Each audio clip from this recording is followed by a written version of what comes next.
And we want everyone to know, we don't expect you to be perfect, but we expect everybody on this planet to be better, because that's what the world is asking of us, to be better. And I think if we can be better, then all these other things should matter less. All these things should occur less. And maybe, just maybe, we make a little better choice on who we choose to take that plunge with, make a better choice of when we are there, how we want to nurture and care for that person. And, make sure that we never lose that memorable moment of when we actually decided that that was the one. Mhm.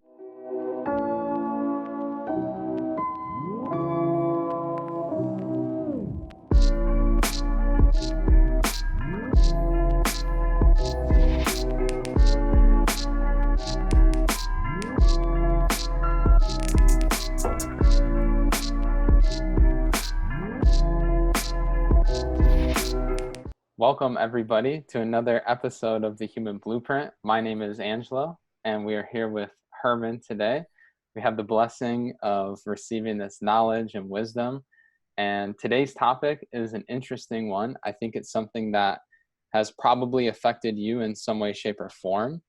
And that is the D word. Do you know what that word is? It is divorce. And so whether you're a child, whether you're someone who was in a marriage that ended in divorce, I believe that this is something that has impacted a lot of us. And I think it's impacted far too many. And the reason why I say that is because if you look at the current rates that are going on in the world, and we'll get into those, they're just too high. They're too high for, us when we think about who we want to spend the rest of our life with. I think it's important that we put a little bit more effort, maybe we have a little bit more understanding so that we make better choices. So we'll have a lot to cover in this episode and you don't want to miss it. So Herman, divorce, where do we begin? Well, it started with the first date, then it went to a second date, then maybe it went to a few more dates, then, maybe there was more time, then they got what we call marriage, and then they were supposed to be forever, happily married, ever and ever. And for somehow, some way, something got skewed. Something didn't work out. Somehow people maybe changed, or somehow circumstances have changed. So a lot of things have changed, and a lot of the variables have made marriage that much more difficult. So one of the things that when I help people and they talk to me about is in their marriage, the things they argue about the most. Does anyone know? Text us, type down below.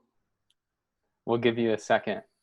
The number is 818-928-3639. So give us a text, let us know, leave a comment below. Mm-hmm. But I think I have a pretty solid guess for this one. Most people, all they do is they don't realize when they complain about this, which is what we're going to say, this is probably one of the things that interferes and gets in the way from what people consider to be happiness, and that's money. A lot of the times when people get divorced, they always argue about money, always skimping, always just getting by, always not enough, like just argue. And so many people, when I help them and I see their pain, they don't even understand how they have so much more value inside of themselves and the person they chose in life to let something get in the way, such as money, right? Let's say that is an issue, okay? Let's say that is an actual issue. Let's take that for a moment. Does it mean it's the end of the world? No. Does it mean you can't go earn more? No. Does it mean you can't go make better connections? No. Does it mean that you have to be unhappy for the rest of your life based off of your just current situation at this exact moment? No. But what it does mean is you have a hand that you were dealt. You chose to merge your hands with your partner, okay? And we call that marriage, right? So both hands together. But what happens is we forget that one moment when we fell in love. We forget that one moment of what made that person special and stand out. We forget the special moments that we created with others, right? We forget that when pain has now become the priority. So if we're in a impoverished conscious state, if we are in a lot of pain, if we are in a lot of stress, burden, due to whatever we call as debt, and that burden has now started to add up and puts a heavy weight on our shoulders, it makes it very difficult for someone that doesn't understand what you're going through, that's supposed to be your life partner. When a lot of times there's not a lot of transparency, there's not a lot of great communication, there's not a lot of, I would say, openness, right? Because, oh, they're not looking, maybe I'll buy that. Oh, they're not looking, I'll go get that. And it's like the strategy is not as smart. There's not a lot of accountability. And then second, apart from money, is sometimes they just get sick and tired of each other. And that's what we're seeing now. So you see now, Angela, what are some of the rates you saw? Let everyone know, what are some of the rates you saw for divorce? So can you guess? What's your guess? Leave a comment below or text. So some of the rates that I saw were pretty big.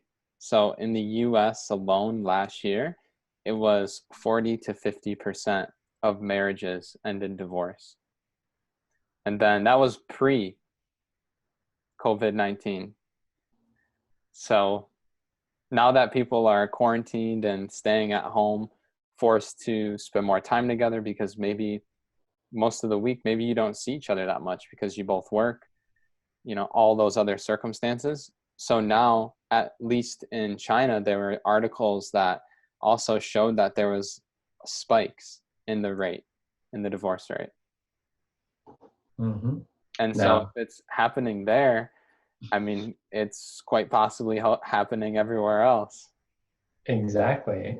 So I'm pretty sure someone, or if not every single person watching this, listening to this, knows someone that was divorced. Maybe it was you, or knows someone that was affected by it.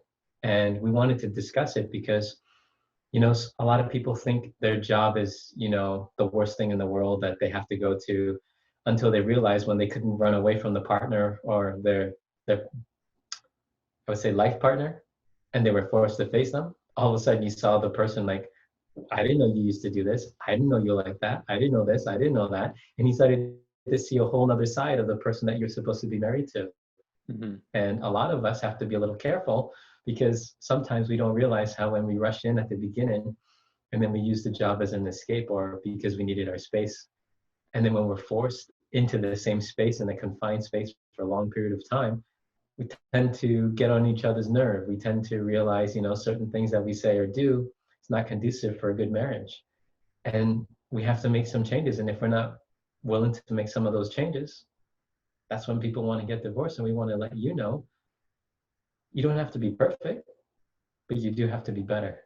And I think something that we can all learn during this all time, I say world reset, is we should technically be getting better because there is no excuse not to work on ourselves. There's no excuse to be distracted. There's no excuse to say you don't have time.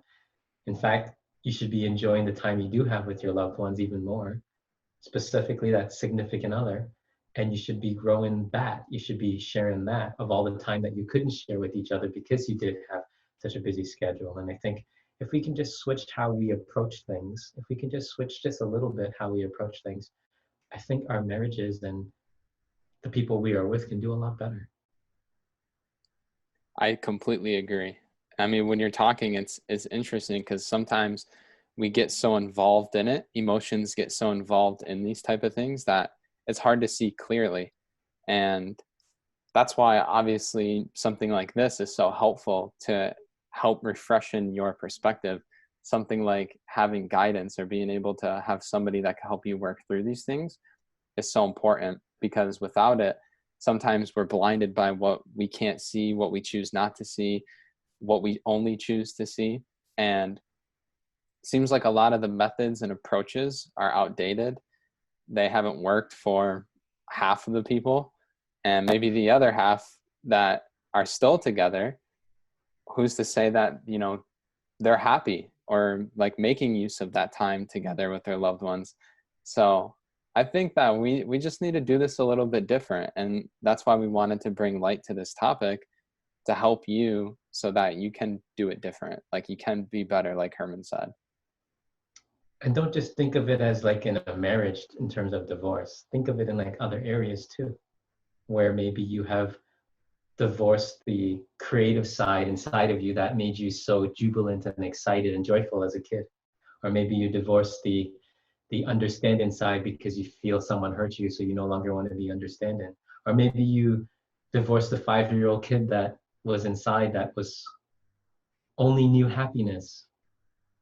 And maybe it hasn't known that happiness for years upon years, maybe decades, right? So maybe we stop divorcing things that are really good to us, and maybe we start growing things and making better decisions before we take plunges and before we take full long-term commitments, so that it's not just that the people we care about most are getting hurt, but then we have children involved, then we have family involved, then we have other things involved, then we have all this time, all of that burden that we put on ourselves. And I think it's because people are in so much pain because they no longer know how to deal with the consequences of their actions, the burdens that they have now taken, the loans that they would take on what they consider to be happiness. They no longer want to be accountable for that. Mm-hmm. Exactly. And it's funny too, because a lot of people have also married things that they shouldn't have, like the sugar or the bad habits or the distractions. We're so married to these attachments that don't serve any healthy purpose in our life. And yet we're divorcing like all the things that we need to actually marry, like commitment to ourselves, commitment to taking care of ourselves, to tapping into things far greater than, all of the irrelevant things that we put so much value on. So well said. And I think if anyone's learning something yet, maybe we can see in ourselves that in today's world, more than any other time, it requires us to step up more than ever, because if we don't, as you may see, we don't necessarily have a lot of people we can necessarily lean on. So I think that's why we have to be better citizens. We have to grow and become better and develop more and make sure we're there for those that are not always like in the best condition or in the best health to maybe do the basic things they once did. So we need to be like that good neighbor. We need to be that good human being that we are all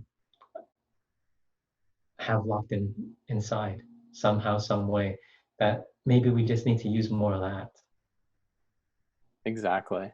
So Herman, let's say that somebody is like struggling maybe in their relationship, and I'm doing my best to provoke a question that would maybe bring the listeners and the viewers some value, but I just know that when it comes to relationships, there is no one that is the same. So every relationship is going to be different. But for those people that like, maybe they're struggling with like taking the leap or the jump, maybe a divorce is what they need. Like it could be a positive experience as well. It doesn't always have to be that negative experience. But what are some steps or things that maybe they could ask or identify in their relationship or themselves that would help them make like a good decision? Well, first off, don't take a plunge until. Do you remember when I shared with you, Angela, I asked you when was the last time you argued, and you can name off all the other times? I said you can never take the plunge until you can tell me that you don't even remember the last time you argued. That's step one, right? So you want to make sure if you're going to go all in, that number one, there are not other things that can come and cripple or creep in that hurt the relationship before you even gave it a proper chance to grow and flourish, right? Absolutely. So let's say you did that plunge, you didn't listen to the first part, and you did the plunge and you're all in and things got messy. Well, to me, when I've helped a lot of people in their so-called separation or whether to stay, it all required some key pieces. And some of those key pieces, I mean, when you're a human being, don't you think that maybe best we treat other people like good quality human beings? But sometimes from the stories I've heard, from both sides, the crazy stories, you're like, are you even human at that point when you are doing such crazy things or doing things to get back at each other, and you're supposed to care about each other more than anybody else, but you hurt them the most. And it's like, where does that hurt come from? Because if you're willing to hurt the person that you care about most or what you've committed to most, then maybe it's time, maybe things are not that great. Maybe it's time that maybe it may be healthier for, that separation. But at the same time, what made it get there? We have to question, because so many people, maybe you're listening to this, maybe it's clicking, but so many people, they don't want to be held accountable for their actions. They don't see the consequences of their actions. And we want everyone to know, we don't expect you to be perfect, but we expect everybody on this planet to be better, because that's what the world is asking of us, to be better. And I think if we can be better, then all these other things should matter less. All these things should occur less. And maybe, just maybe, we make a little better choice on who we choose to take that plunge with, make a better choice of when we are there, how we want to nurture and care for that person. And, make sure that we never lose that memorable moment of when we actually decided that that was the one. Mm-hmm. And something that you've shared with me and have shown me since day one is that if you want to have a better relationship, like, you have to be better. You can't just, it's like, if you want to earn more money, you don't just hack it or shortcut it or snap your fingers or a get rich quick scheme, because we all know how those end up. You have to actually put in the effort to have better skills to be worthy of a raise or a higher position. The same thing in a relationship. Something that I've learned personally is that I cannot give the worst of myself to those that I so-called say that I care about most. And so I can't be like, and I've seen this with other people as well, but I can't be like to my neighbors this wonderful person that's kind, always nice, always greeting them, and always happy. And then when I'm behind closed doors, like in my house, really taking out like the pain or the frustration or the anger on the people that are family or the one that you chose or your loved one. I think that's something that if you can be at your best with the people that, you do care about the most, that you do say that you love, that you do call family, then it's very easy to always have an on switch, like to always be on and to not develop like these different masks. And I mean, we've gone into so much depth inside of the inner circle and other like master classes and things about this. So if you want more, like that would be a great way to really take this to the next level. But ultimately, I think that was something that I learned that I had to apply was, if I want to be better, like it starts with my loved ones. And if I can't do it with them, then it's definitely not going to work with other people, and it's not going to be sustainable. It's not going to be authentic. And so maybe you can relate to that and say, you know what, I'm at home right now. All I do is spend time with my family and loved ones. But you know what, this is the time to prove to myself that I can be at my best. Like I can treat them the way I would want to be treated. Because if you can get it down there and it becomes a part of you, then you don't have to think about it anymore. Mm-hmm. Mm-hmm. Well said. And I feel if we actually treat people as genuine, kind human beings, I think the world will be a better place, don't you? A simple concept, right? Exactly. Because it's a reflection. It'll apply to all the other areas in your life. I mean, if we treat people better, then maybe we could treat the planet better, the environment, the animals. Exactly. It just has this ripple effect. Exactly. And maybe the earth can heal from all the damage that has been done. Mm-hmm. Maybe people can heal from the damage that was done, right? But you see, we know you're in pain. We understand it. A lot of people are in pain. We get it. But we have a solution. And we want to share that solution. So Angelo, you want to share with them what the solution is? Absolutely. First things first, if you have not been on a free webinar, then what are you waiting for? You have to get registered for those because they are so powerful. And we have one coming up this week that you don't want to miss out on. So we'll put the link in the description. And that is a very great first step for everybody that is in pain, because it's going to be all about healing and tapping into your human powers that we have buried and locked up. We don't no longer have them, but Herman wants to help guide us to regain that back.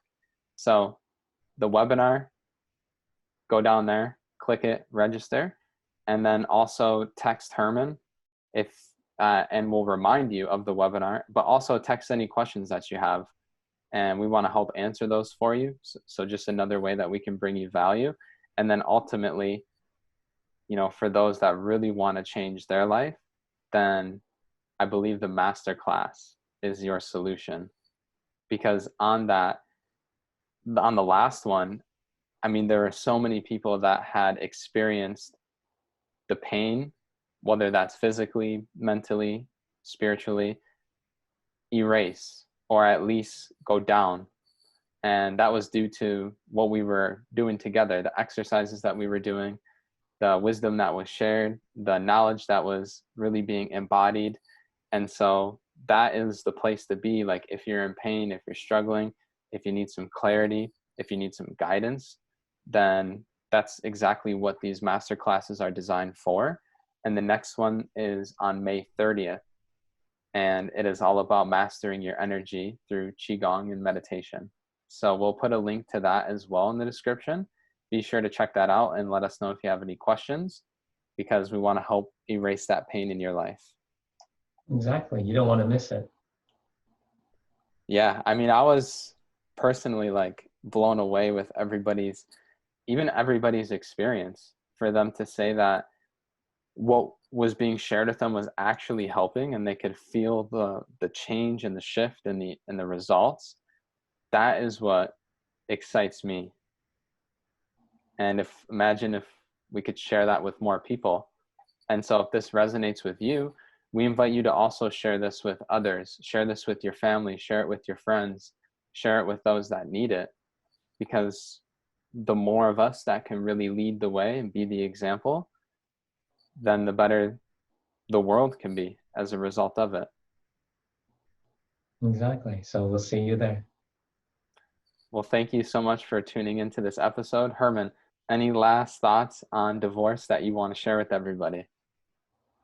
If you want to continue the conversation, message us, text us, email us. We want to be here to help you if you're navigating through tough times or in pain. We want to let you know, like, there is help. And you're definitely not alone. So thank you for tuning in. Be sure to like and subscribe, and we will see you on the next episode. Thank you.